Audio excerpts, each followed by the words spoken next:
My name is Professor Pankaj Jijani, and I'm a professor with the Department of Surgery, University of Nairobi. I'm the immediate past president of COSEXA. I'm Alan Finlay. I'm a professor of anesthesia and psychology at WHA University in Halifax, Canada. But I'm here today as a member of the board and currently chair of Childkind International. My name is Laura Henneke. I'm an adjunct professor here at University of North Carolina, Gilling School of Global Public Health, and a member of the board of directors of the G4 Alliance. Hi, so my name is Nigel Rossiter. I'm the chair of the Primary Trauma Care Foundation. I'm Adrian Gelb. I'm a professor of anesthesiology at the University of California, San Francisco, and I'm currently the president of the World Federation of Societies of Anesthesiologists. My name is Katayun Madani. I am a Global Surgery Research Fellow at Sedona Trauma and Surgical Initiative, and I'm also chair to Incision, the International Student Surgical Network. It's so nice to be here with you. Thank you for this invitation. My name is Rick Hanker, faculty at the University of Pittsburgh, and in the School of Nursing in the Department of Nurse Anesthesia.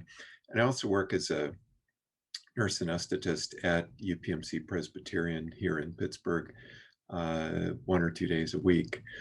Also the G4 Alliance representative for the American Association of Nurse Anesthetists. And what does your organization aim to do in the field of global surgery?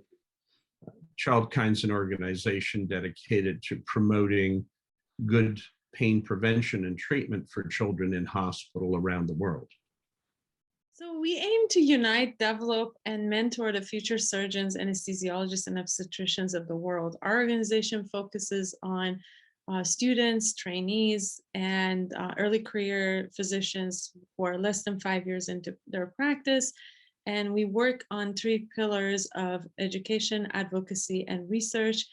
Our ultimate goal is to make sure that in the near future, hopefully, everyone everywhere has access to safe, timely, and affordable surgical care.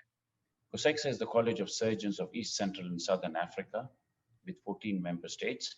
And the core work of COSEXA is to train surgeons in East, Central, and Southern Africa.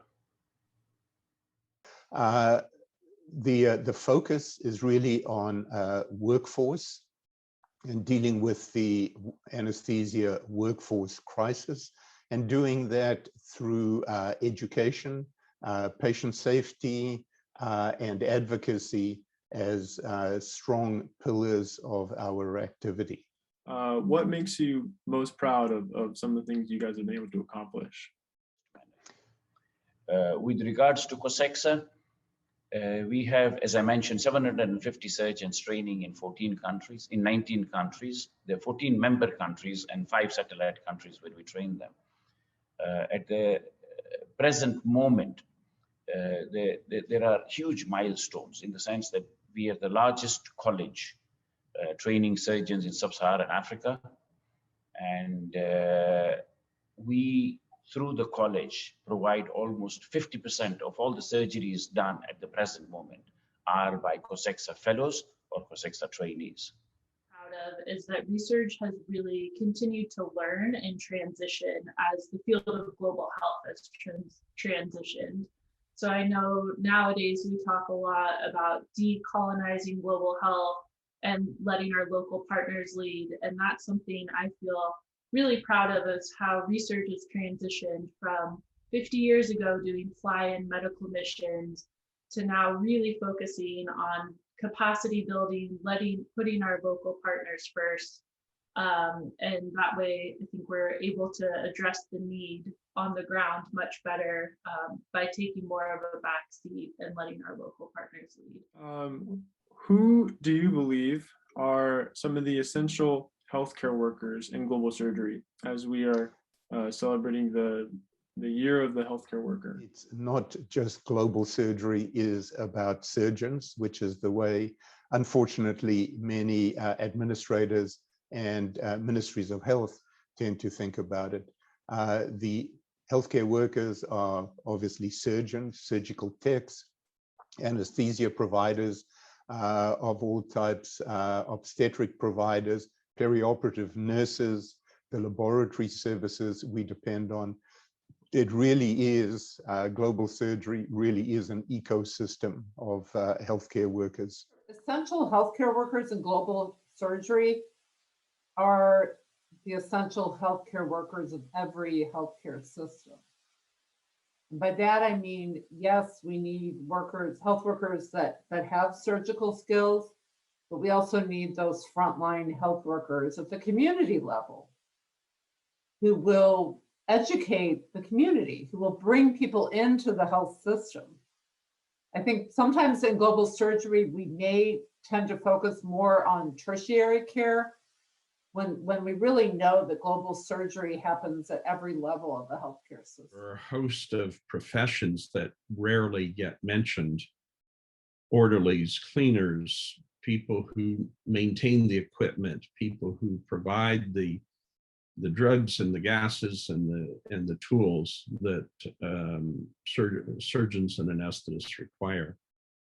And too often that group of workers and professionals is overlooked when people are talking about surgical capacity. What do you believe are some things that are necessary to improve and strengthen the impact of healthcare workers in providing surgical care globally? One of the things that has been hopelessly overlooked by ministries of health, hospital administrators, and the like, and to some extent probably ourselves, is the recognition that our safety, our well-being is paramount to providing safe, accessible care to our patients. And there's been, I think, a very sad and unfortunate tendency to downplay our needs, providing or not providing personal protective equipment, providing inferior quality, and expecting us to simply step in there and do what we've always done, but without our own protection. Run out of healthcare providers, you have nobody providing the care. Good year, and a year in which many have been forced into changes in their personal life, professional life. So a year that will go down in history. Why did your organization join the G4 Alliance? G4 provides a direction, an awareness as to what is happening in global surgery. If you're a player in global surgery and you do not know what your sister organizations are doing, it ends up with a lot of duplication, a lot of repetition, and a lot of wastage of funds. And G4 provides that to us in the sense that there are many NGOs working in low and middle income countries. When they come together at the G4 meetings, there is a huge opportunity for networking, for information gathering, and then improving the scene of global surgery. One of the challenges that we've had in global health is that we each want to advocate for our cause, and it may be maternal and child health. It may be infectious disease control. It may be non-communicable diseases. But the magical thing about global surgery for me is that it has links to all of these other priorities. And we can't be tearing each other down. We have to sort of build up the cause. And for me, the cause is global health and universal health coverage. And global surgery is a part of that discussion, whether you kind of separate it vertically or horizontally. I think it will take all of us to come together and get involved in bidirectional and just collaborations where we bring, as I mentioned, our assets together and map these assets and bridge the gaps that exist in global surgery. So the more is the merrier. It is not a one man or one organization job, and global surgery needs years of perseverance and efforts and investment of time from everyone that is involved in this vast ecosystem. What is the biggest barrier to achieving universal access to safe, affordable, and timely surgical care? I think that oftentimes people don't realize that, the importance of access to surgical care.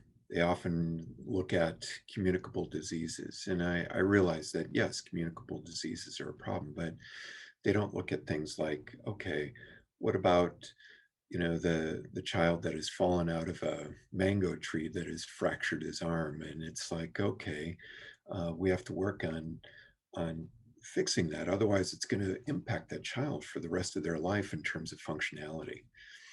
And I've seen the children where they haven't had their arms fixed, and they've come in 8 months later, and it's like, wow, that there's lack of function in that arm, and it's going to affect them for a long period of time. So, or things such as hernias, and just some of the simple things where we really need just, access to surgical care to go ahead and take care of those things. I think the biggest barrier is knowledge.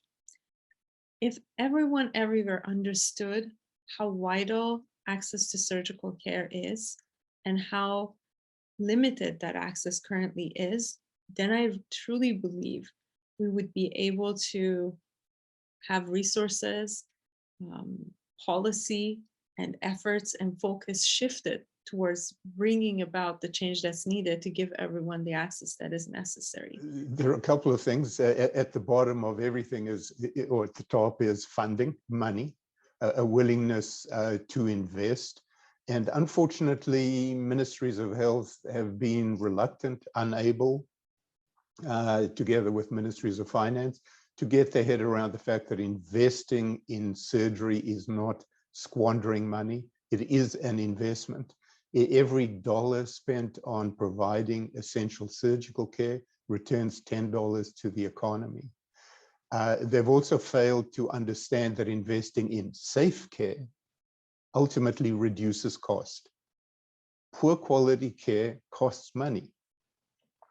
And those are messages that we have not been successful or successful enough in delivering. And then clearly how that funding would be spent on training, on education of providers, administrators, and educating the public. And I don't think we've done a good enough job at public education of getting the public lobbying together with us to their ministries of health and ministries of finance. So as you may know, we are about 5 years from the resolution WHA 6815. We want to know what needs to be the next major milestone for global surgery at the WHA. The G4 Alliance has accomplished so much. And in global surgery, we really have come so far, and seen all the various countries committing to writing INSOAPs and ensuring that global surgery is part of their policies and their overall health planning. But I really think what the next major milestone has to be all around implementation and funding. I think creating the policies is an essential first step, but if there's not a commitment to the reality of how you make it happen, and which requires money, that policy is going to fall flat. And so I think it's amazing all the progress that we've made to get global surgery on the agenda in the last 5 to 6 years. But now we're going to need to start seeing that implementation and funding of those policies in order to really make progress and continue towards that next major milestone. One of the things that the WHA requires is that countries are required to report their data on health to the World Health Assembly.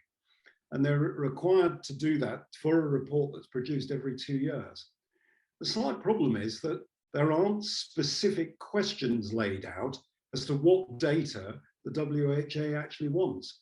So it would be lovely to actually agree a specific data set that everyone can gather, because then we could get some global data and be able to do some global comparisons, because that way you can target the health resources to the people that really need it.